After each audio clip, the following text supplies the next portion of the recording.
Hello everyone, আসসালামু আলাইকুম। আমি আবার নতুন একটা ব্লগ নিয়ে আপনাদের মাঝে হাজির হলাম। তো আজকে আমি গরুর মাংস রান্না করব, মেখে রান্না করব। এখানে জিরা বাটা, আদা বাটা, রসুন বাটা, পেঁয়াজ বাটা, শুকনো মরিচ বাটা, লবণের গুঁড়ো, হলুদ গুঁড়ো, মরিচের গুঁড়ো সব কিছু নিয়ে তেল দিয়ে একবারে আমি মেখে নিচ্ছি। মেখে নিয়ে আমি মাংসগুলো সব দিয়ে সুন্দরভাবে মেখে নিব, যেন আমার মাংসগুলোর ভেতরে সব মশলাগুলো ঢুকে যায়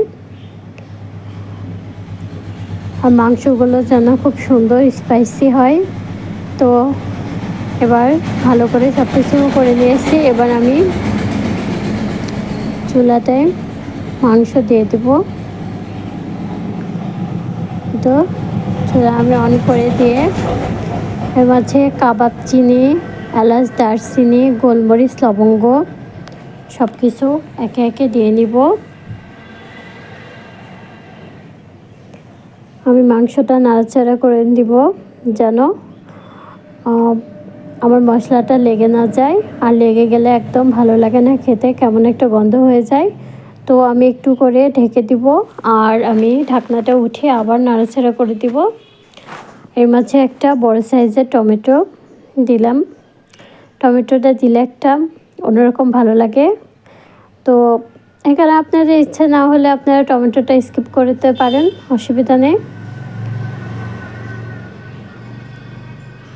তো আমি একেবারে মাংসটা মাখা মাখা করে রাখবো। এবার আমি নতুন আলু, কয়েক পিস আলু দিয়ে নিলাম।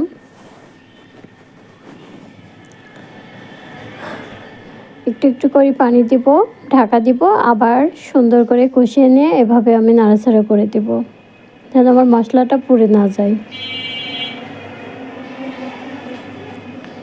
তো আমার মাংস কষানো প্রায় হয়ে এসেছে।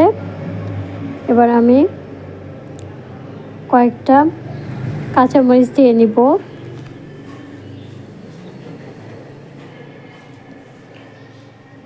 তারপরে আবার নাড়াচাড়া করে দিব। আর কষানো যেহেতু হয়ে এসেছে, এখন আমি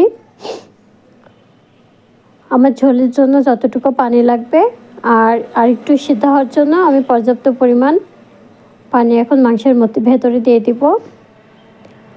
আর চুলোটা আস্তে করে দিব, দিয়ে আমি কিছুক্ষণ পর পর আমি নাড়াচাড়া করে নিব। এই তো আমার হয়ে গেছে। ভালো থাকবেন, সুস্থ থাকবেন, আল্লাহ।